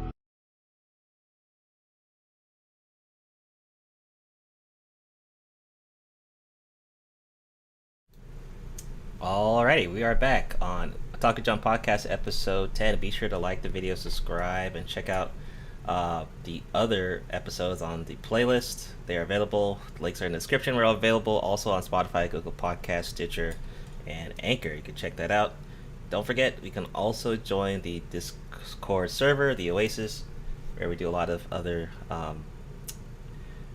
textings and video chats and watch parties and all that other stuff on the Oasis. So definitely check us out. Currently, we're actually doing watch parties on Moon Knight. So Moon Knight came out on Disney Plus. So we're doing that every time an episode comes out.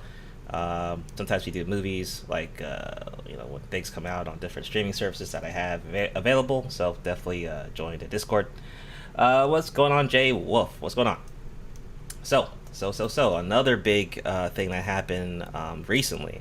This was quite, and all of this was kind of predicted, but this was a big one, right? So Kaiju number 8 is apparently getting a anime adaptation. So sci-fi manga series Kaiju number 8, also known as Monster number 8, is finally receiving an anime. Confirmed by the sources, the popular Shonen Jump Plus series started in July 2020 and became very popular among the fans, and an anime adaptation news will make them even happier. According to the sources on the internet, Kaiju number 8 will receive an anime in the upcoming years. One of the big giants of the Japanese anime industry, Toho Animation, will handle the production of the series. However, they are just producing the series, and anime studio is yet to be confirmed. So this is big news, man. This is really big. This is actually a victory. A lot of, like, Kaiju number 8 has always appeared on different articles. It's always appeared on, it's usually getting props. I mean, the sales numbers have been really good. You always hear about this series. If you're into anime or manga, online or offline, you're always going to hear about this series, especially online. So this is really good. I did read a couple of chapters, not too many, but I do kind of know the premise, and it's really cool. Like, it kind of gives me a vibe of Bleach a little bit, and a vibe of Black Clover, just a tad. But I cannot wait for this to be official. I'm curious about who the studio is going to be, and I have a feeling it's probably going to be something like Mappa or something like that. One of those big studios. But I can't wait for this, man. This is going to be good. So that's my thoughts. Anything on this, Trunks, with Kaiju number 8?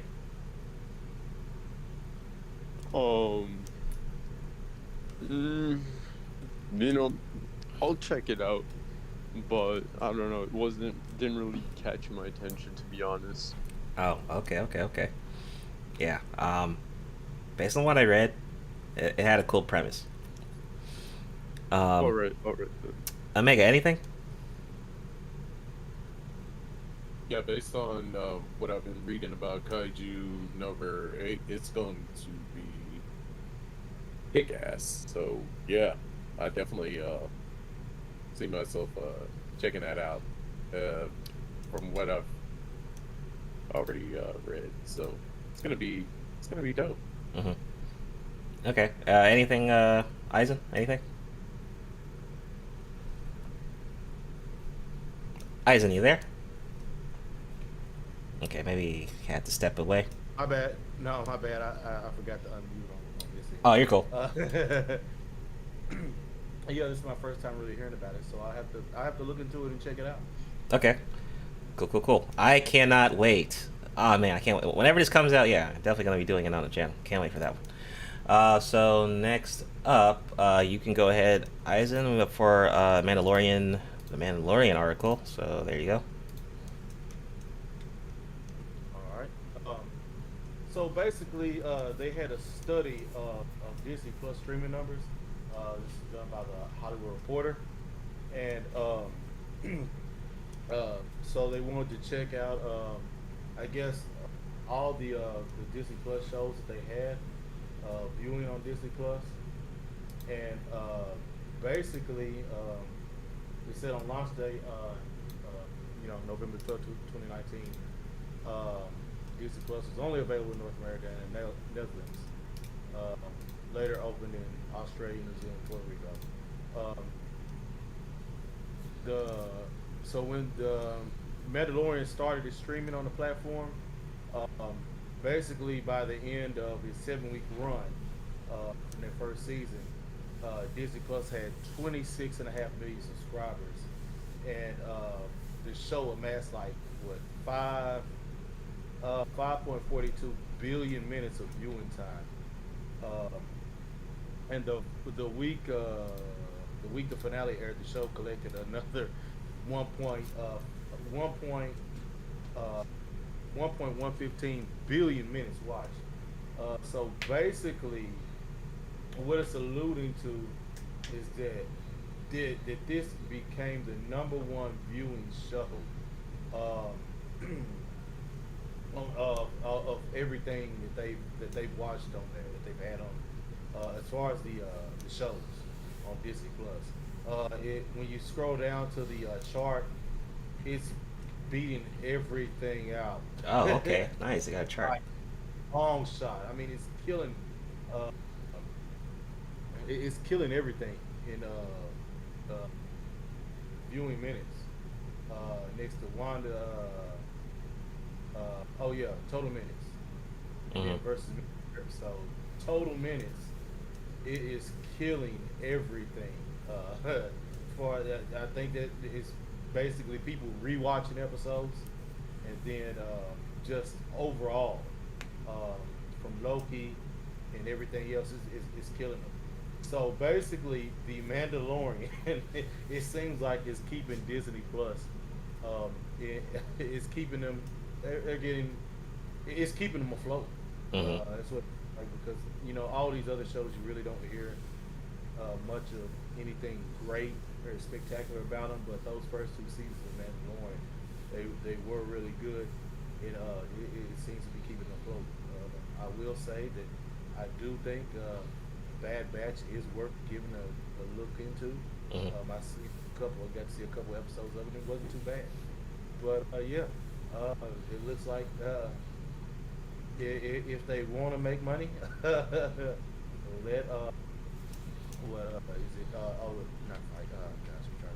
Filoni. Let Filoni and Filoni and them keep doing what they're doing with the Mandalorian. Don't fuck it up. So I'm actually curious though. So because season 3 of Mandalorian's coming out soon. I think it's coming out later this year. I think. So yeah. Boba Fett basically did the alley-oop for season 3 with the last finale episode. I'm curious what could they do after season 3 to make it to kind of carry that momentum. I don't want them to keep this fucking milking Mandalorian. Season 4, season 5, just it get kind of dumb like that. I don't want that to happen, but they need something else to kind of carry the mantle or carry the baton after Mandalorian. It's not safe just to have one show be the prime thing. So hopefully I think, we'll have to see what their other shows, if something can stack up. But like you said, looking at this chart, I mean, it's not looking good. I think the only thing that can help it is Bad Batch. It has some really good promise with the few episodes I've seen. It's kind of like on that Rebels line, and what was the other? It's Clone Wars, the animated series, all that. That's the only thing I can see right now. The writing for everything else, I think it's probably been so terrible that nobody really cares. Yeah, we'll have to see. What do you think, Omega, on Mandalorian season 3 or season 2, or is this it being a hot show? It is a hot show. Period. Hands down, I really enjoyed it. It was epic, even from the start to the finish. I even enjoyed. I know this might be way off topic, but even Boba Fett. I enjoyed that they actually connected him to the Mandalorian. So, yeah, definitely 100% all go on deck. Okay. Trunks, I don't know if you have you watched Star Wars, Trunks? Anything? Bro, I don't even know what a Mandalorian or a Boba Fett is. Okay. All right, no problem. All right. Yeah. So next, Nova officially coming to the MCU. Moon Knight Rider attached. Richard Rider / Nova is officially on the way to the MCU. According to Deadline, Marvel Studios is working on a project that brings Nova to the MCU. At this time, it's not known whether the project will be a film or series on Disney+. However, Moon Knight Rider Sabir is attached to write the project. So, I mean, once Guardians of the Galaxy, once Guardians of the Galaxy came out, seeing space and stuff like that, Nova was already teased several times. And I'm not even a comic book person, but he was teased a lot once the Guardians of the Galaxy came out. And I'm sure he was teased in other parts of the MCU, even after that, right? So this was bound to happen. And it's great to get the confirmation. Now, I'm curious, is this going to be in Phase 5 or Phase 6? I don't know. Because we still got a lot of these Disney shows kind of making up Phase 5. But I hope they make this a movie. I don't think Nova needs a show. I want a really banging movie, big box office, all that. I think that's what MCU needs right now. We got Shang-Chi, which didn't do bad. Then we got Spider-Man, of course. Spider-Man killed it. We need another banger, and hopefully that could be Nova as a movie. I don't think it needs a show. But that's my thoughts. What do you think, Eisen? I was just gonna say Spider-Man is back in Sony now. Oh yeah, right. Well, didn't they get some type of portion of profit from that? Yeah, Marvel definitely got some. Well, Sony definitely got, but yeah, they got Marvel and Sony. They worked together on those last few. But yeah, now he's going back with Sony, which with the way things have been going for Marvel, it's almost a good call. We'll see what happens, especially if they're going this route of this multiverse, this Spider-Verse and everything. So we'll see how that goes.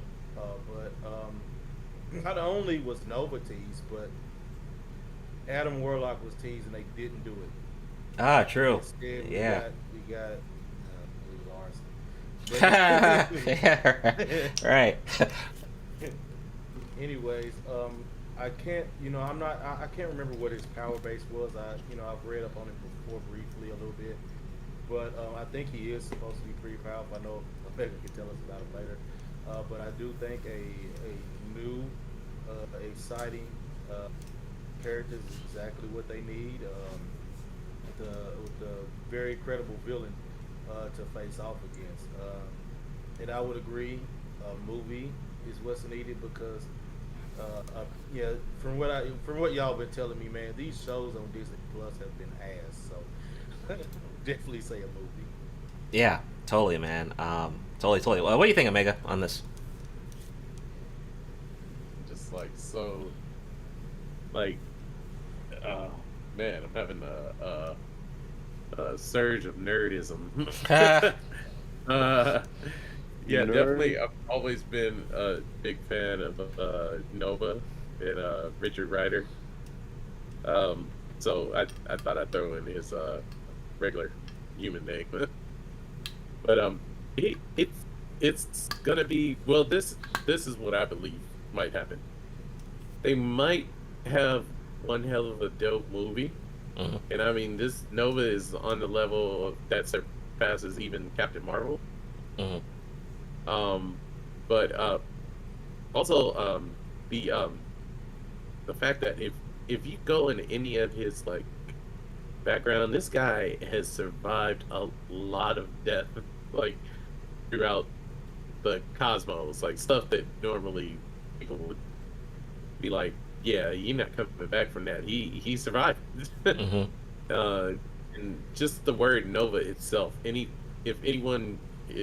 I'll go into a little science, of course, but a star, once it dies, goes supernova, right?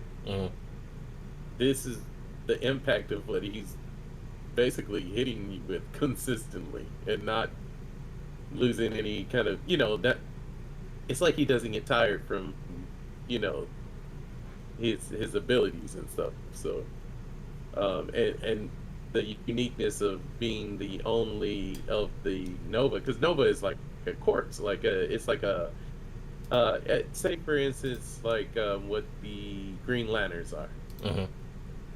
Let me get back what I believe that might happen. We might get one hell of a cool ass movie, but I believe that the series, if Disney goes forward in this, which I would think would definitely bring in a lot of viewers, a lot of cash, a lot of exposure, into the MCU, they could do a Nova Corps, because there's not. I mean, Richard Riker is amazing, but on a team level, they had some pretty good people on this on in the Nova Corps, like as far as like the tactics that they use, you know. Mm-hmm. Yeah, man, I'm definitely excited about that. I mean, I don't know Nova from the comics, but I've always seen him referenced. I've seen him in Marvel vs. Capcom, and he's been in some of the animated shows. I think he was in the Spider-Man animated show, I think. So Correct. Yep. You know, it's gonna be awesome as long as they do it. Played MVC, I believe 3. Yeah, he was in there. Yeah, he's definitely in there, and I mean, his moveset did him justice in what he does, because especially just like the intro, him saying "Blue Blazes," like that's his catchphrase, you know. Right. But yeah, I'm really excited for it. Okay, and go ahead, Omega. This is yours, the Everything Everywhere All at Once article. Okay, so this movie, if you've ever indulged in what I would like to say, mind-altering states of usury. I'll just leave it at that. But this movie takes all that, throws in some martial arts, and also it's like its own version of a multiverse. And we've already been bombarded in the MCU and then DC with multiverses. So this movie seems to me like it's going to stand out really well, and it should be like a box office hit. Now I've seen the trailer. I mean, the trailer looks dope. I don't know, man. I don't know about a box office hit with this one. I'll be honest. Well, yeah. I mean, what? I guess for this movie, what would it be considered to be a box office hit? I mean, maybe what, 100, 200 million, or 300 million, or what prediction are we going with? Yeah, I think if you're looking at 300 million, yeah. Yeah, I don't. We'll see. I don't know. This looks so epic, though. Like, it's more. I mean, that's it. You know, mushrooms, DMT. A lot of people probably gonna go see this and be out of their heels in another dimension. But you know, I'll read just a brief of it.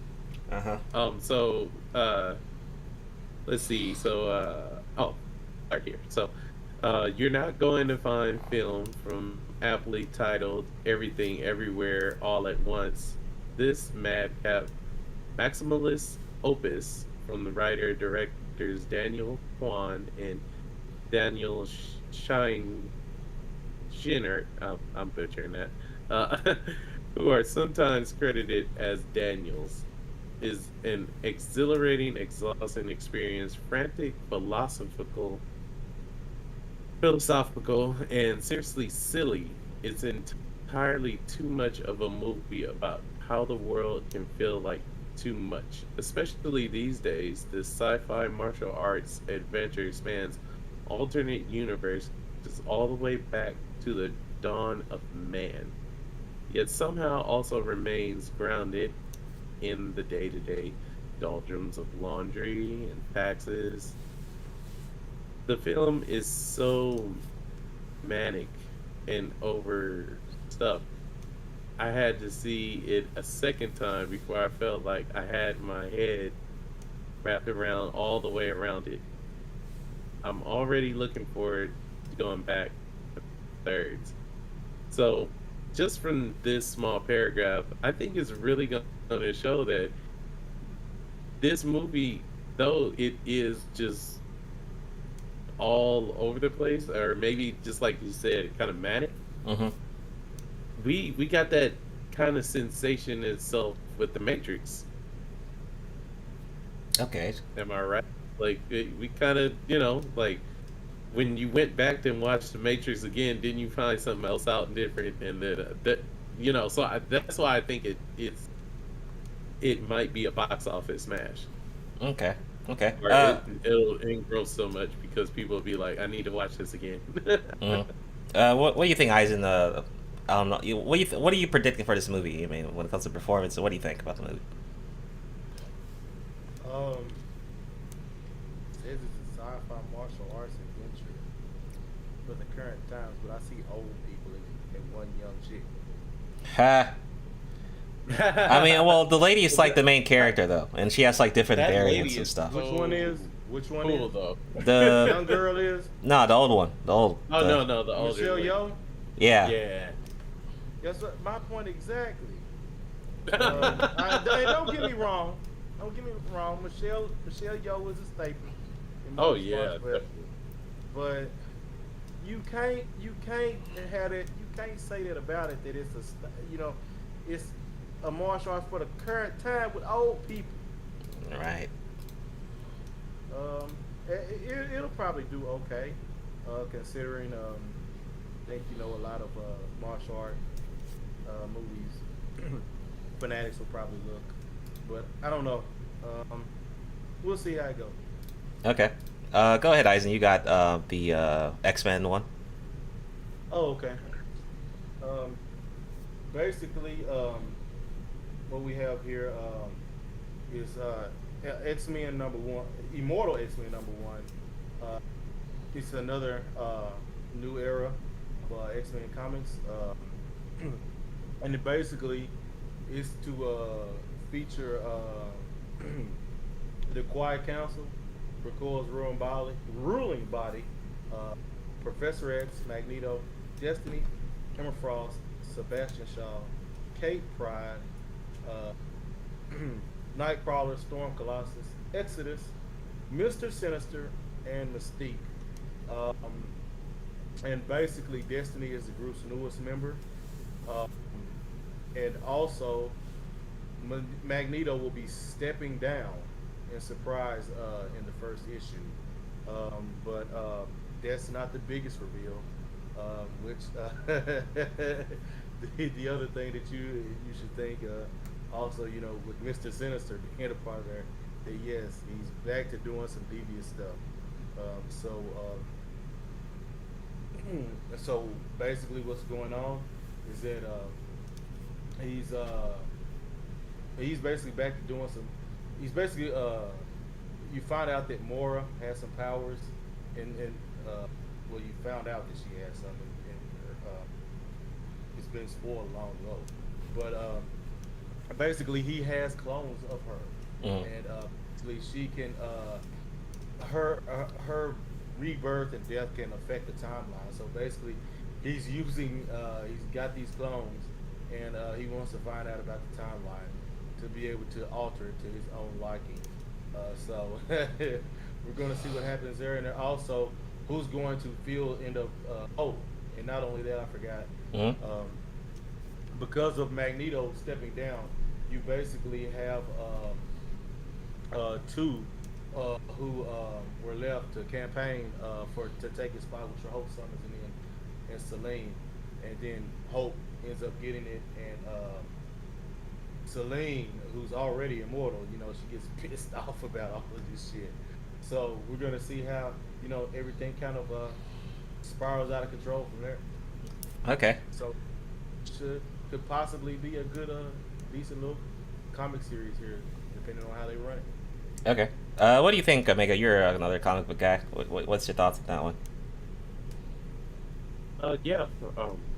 I like the fact that Magneto choosing to resign and relocate is very intriguing.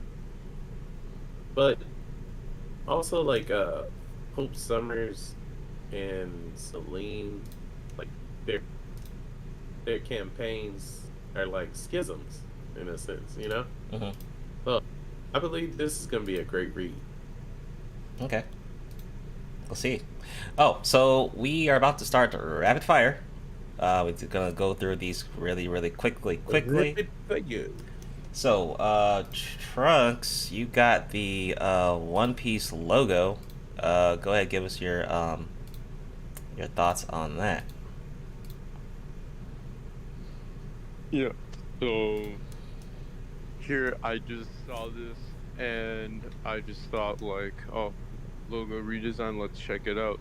So I scrolled, I saw it, and I thought it was pretty dope. Yeah, what do you guys think? Man, One Piece, man, like, so far we haven't really got the... I'm waiting for the anime to return back, because I think they're still dealing with some, whatever, the hack or whatever with Toei Animation. But yeah, the logo looks dope. One Piece has been dominating for a long time. I mean, like, a really long time. So, we gotta give them props. But honestly, I can't wait for One Piece to end so that they can create something new, That's just my thing, but... I don't want One Piece to end. You don't want it to end? No. Oh my god, come on. It's so good. Let's stop. Well, that's my thoughts. Yeah. All right, come on. Anyone else? Wait, what will Oda even fucking make next? Like, It's called a new story. It's called a new manga. I don't want a new story. Look at you. Look at you. Yeah, okay. Whatever. We gotta move on, man. Okay. Oh, okay. J-Wolf says, I don't think Oda's gonna have time to make another manga. Yeah, probably not. Yeah, I don't think so. Honestly, I think he should just maybe perhaps like be like an assistant writer, like be like an editor for somebody else or something like that. Like, I don't think he should like start and make like a whole new series, because I mean, what could possibly top One Piece? Like, this series is just a masterpiece. Okay, you gotta stop fanboying, bro. It's called a new series and make it better. That's what it's called. But let me move on. I'm not gonna be anyone else. I don't want to be long-winded. Okay. All right. No, I never watched One Piece. So. All right. So this one's I'm kind of hyped for this one. So Gundam: The Witch from Mercury anime reveals franchise first female hero in the main series. So we're finally getting new anime for Gundam. Finally. So Bandai Namco Group revealed a teaser video for the next Gundam TV anime series in 7 years. 7 years, people. During the Gundam conference on Tuesday, the video reveals the protagonist, female hero in a main Gundam TV anime series, as well as her mobile suit, the Gundam Ariel. So this is coming out. I think it said it's coming out in a fall season of this year. So although, hey, whether the protagonist is male or female, I don't really care. As long as the story's good, I'm down for it. So, the fact that we're getting a new anime, I'm just really hyped for that. I hope it's better. Well, I hope it's the level of maybe Double O or Orphans. I hope it's not trash. That's all I hope. I hope it's good. Whether it's male or female, whatever. If it's dope, cool. So that's my thoughts. But I'm just excited to finally get a damn Gundam anime, man. 7 years. 7. Heck yeah. So I thought that was definitely worth having on Rapid Fire. I mean, it's Gundam. That's a big deal. It's a big deal. We're hyped about it, and just it. You know what? If I'm pretty sure some people are like, is she gonna be cute, or is she gonna be freaking sexy and hot? Yeah. See. Yeah. There goes the problem. There goes the problem. But either way, it's so fantastic to have a new Gundam. So I feel the same way. If the story is just dope, I don't care. Right, I'm with you. Eisen, what was your thoughts, Eisen? The fall looks like it could be potentially bright for anime. Yeah, man. We'll see what happens. With Bleach coming out. Yep. Gundam. It's been a while, so it's got a lot of potential. So we'll see what happens. Right on. So next, Sony has finally revealed its Xbox Game Pass competitor, the all-new PlayStation Plus. That's so could have gave a better name. That brings together the existing PC Plus and PC Now into a 3-tier subscription service that includes up to 700 games and access to retro games at the top tier.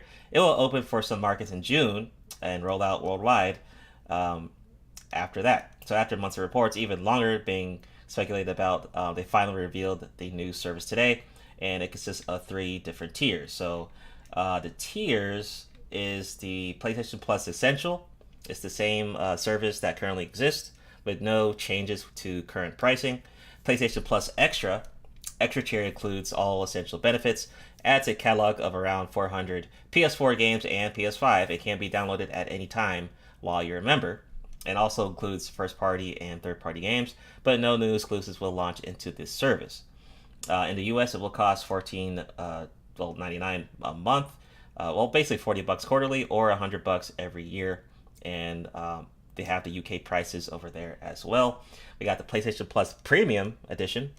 Price will be $18 monthly, $50 quarterly, and $120 yearly. Adds 340 extra games to the catalog, including PS1, PS2, PSP games for streaming and download. PS3 games will also be available, but only to stream. Streaming can be carried out on PS4, PS5, and PC. Premium members will also receive time-limited trials of some games. So this is a big deal. This is trying to compete with the Game Pass for Xbox. The competition is good for the market and the industry. So I might, I'm not really someone who does a lot of online stuff on PlayStation, but I can see a lot of people getting into this, and it's good for the fans. So this was a big one. This was a pretty big deal. But competition is good. Any thoughts on that as I get the next article? Yeah, I find it phenomenal. Definitely giving people more options and to kind of having their access to cross compatibility, throughout the ages of PS1, PS2, PSP. I mean, PSP has some cool ass titles, but yeah, I think that's awesome. Totally. Anyone else? What I took away from it was I noticed, it wasn't going to have any access, that free access to the new exclusives. So I think that was, a hurt for it. But hey.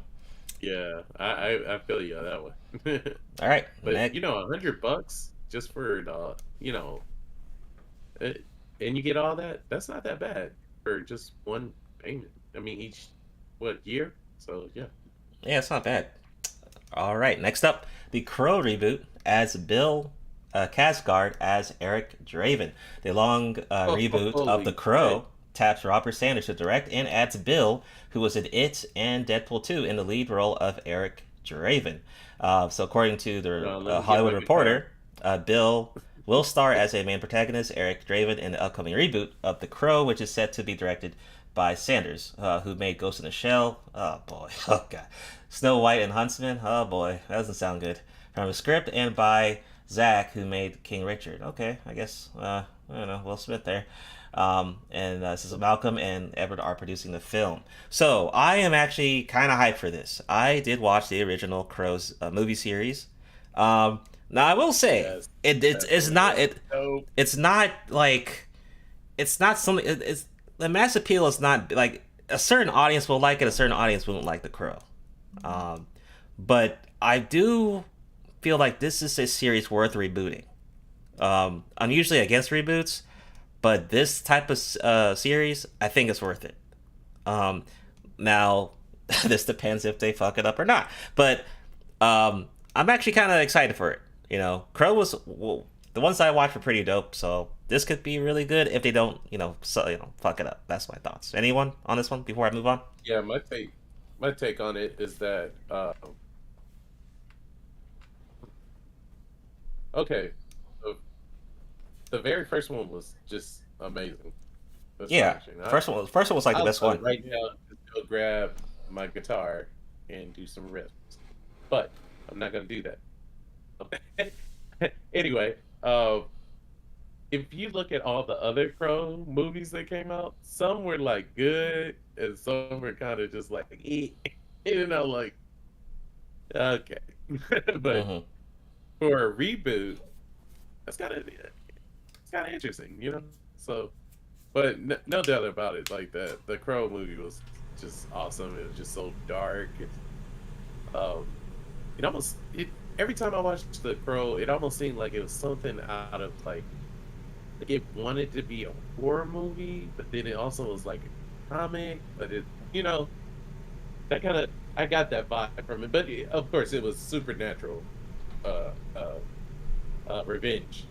Yeah, that's true. It wasn't really like your typical superhero thing. It kind of felt like its own thing. That's true. Yeah. Which, you know, I think was good. I believe this will definitely do good in the box office.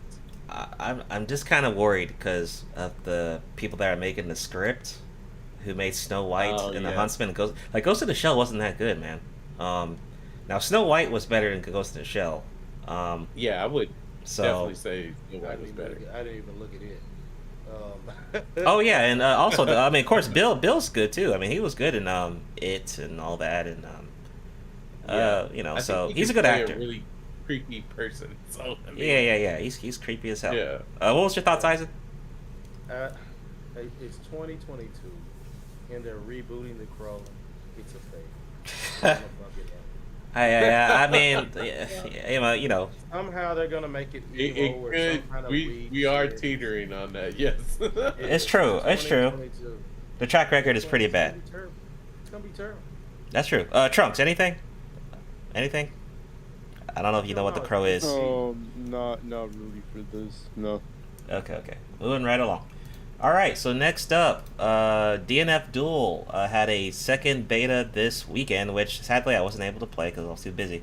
But it was available on PlayStation 4 and PS5. You may be able to still play right now, actually, but it came out this weekend. So the main game will be coming out in the summer, I believe. And they added a new character called, what's his name? Ghostblade. Yeah, that was the new character they added to the beta. Really fun game. This could be a really big hit in the fighting game industry. I would definitely recommend, if you're into fighting games, definitely check out DNF Duel. I don't think they'll make another beta. I mean, because it's getting close to the release date. So I thought it was a good mention. So I'm definitely going to get that game for sure, though. Quick thoughts on this one? If anyone? I'll go. Definitely, if you are a fan of Guilty Gear series, you'll love this game. But it seems like it goes in a different direction almost from Guilty Gear in these combos, because the combos that I've seen, just YouTube every time they presented a new character, I'm like, how can you keep that up? Like almost like I'm seeing 20, and then I'm seeing 30, and then there's 40s, and then the person is still going to 50. I'm like, damn! And it seems like it really goes based on the actual action adventure where you're actually doing those combos. Some people, it's just a fighting game, but the game looks so crisp, and the anime in it is just awesome. So. Yeah, totally. I can't wait. So next up, Odyssey, One Piece Odyssey was announced this last month. So a couple announcements relating to the One Piece franchise today. One Piece Odyssey was announced for PS5, PS4, Xbox, and PC. A new video game, which is a role-playing game, set to release this year, and apparently sees the Straw Hat shipwreck on a island. Beyond that, not much is known what the folks can expect, though it would be appear set as a franchise jump in time based on the character designs. So I saw the trailer, and I'm gonna be honest, we're stuck in this loop of bad anime games. I don't see this game doing well. This kind of reminds me of that One Piece game, like World Seeker, that came out that became irrelevant extremely fast. I don't know, man. I mean, I guess some fans will probably play it just because. I know, some people who are like YouTubers may play it just because, for content reasons. But I don't know. I wasn't really impressed with it. I don't see this being a big banger of a game. That's just my thoughts. Anyone? Nothing here. I agree with you on it. It seems. Yeah, right. Sorry. It's just been like, it's been so consistent, though. You know what I'm saying? So, yeah, I'm gonna have to get that, but I do agree with what you said. All right. So last up. So the Batman directors re-releases deleted Joker scene in 4K. So, man, we got a exclusive like 4 or 5 minute scene with the Joker from the new Batman, and bro, dude, man, this Joker looks super cool. Like Barry's Joker, man, he looks super disgusting. Like, I'm glad they got him as Joker, but we have a lot of Jokers, so I don't know what they're gonna do with him for the sequel of Batman, but I hope he doesn't become I don't want him to be the main villain. I want him to be maybe like a side villain who's like maybe holding the strings in place or something like that. But if you haven't seen that clip, which is like 4 or 5 minutes, definitely after this, go to that Warner Bros. Or Batman channel and check that shit out, man. That shit was really cool, man. Any thoughts? Anyone watch it? It was hella cool. Yeah, I haven't seen it, but I think I'd really like to see him focus on another villain, namely like Hugo Strange or something coming up. Oh, okay, so, true. We'll see. Anything, Omega? Did you watch the scene, the clip? I haven't seen the clip, but I definitely will check it out now. Oh yeah, dude. Golly, y'all gotta get on this, man. Y'all gotta see that clip. I didn't know anything about it. Oh wow. Okay, well this is why we have the podcast. There you go. Boom. Yeah, it's funny, we watched the movie, but it's like, what? Delete, re-release, what? Yeah, dude. Check it out. But, check it out. I like Agent Salma's take on it. That we would like to see other villains eventually. I mean, we keep seeing the same kind of villains. I mean, I would love to see Batman fight Man Bat. I really like to see that. Or I mean, he has so many other enemies. I mean, I'm actually even though they've gone Batman Year One, maybe sometime in the future we can actually see. I would love to see Batman. What is that? The Azrael. Oh, okay. That would be dope if they actually bring that to the forefront. Yeah, man, definitely. I'm gonna drop that link to the clip in the Discord afterwards. You guys gotta check it out, man. Cool. That thing was dope, man. But yeah, man. Appreciate everyone in the chat supporting. This was episode 10 of the Otaku Jump podcast. Like I said, available on multiple platforms. You can check the links. Join the Discord for updates on the channel and on the podcast. Episode 11. What is it? We'll still have another. Yeah, we'll have another one this April in 2 weeks. So we'll see you guys then. Appreciate you guys with the support. And yeah, we'll see you guys in a couple more weeks. Peace out. Otaku Jump.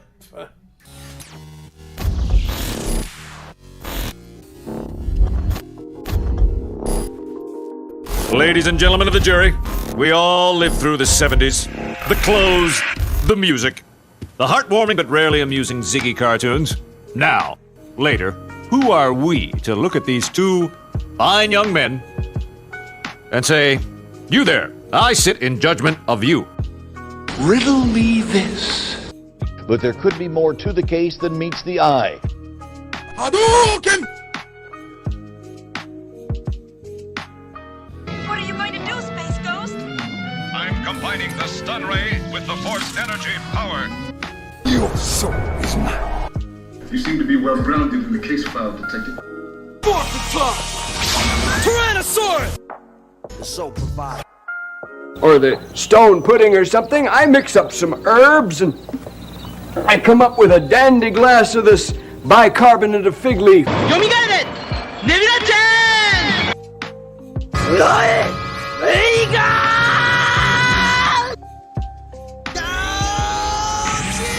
Yoga claim.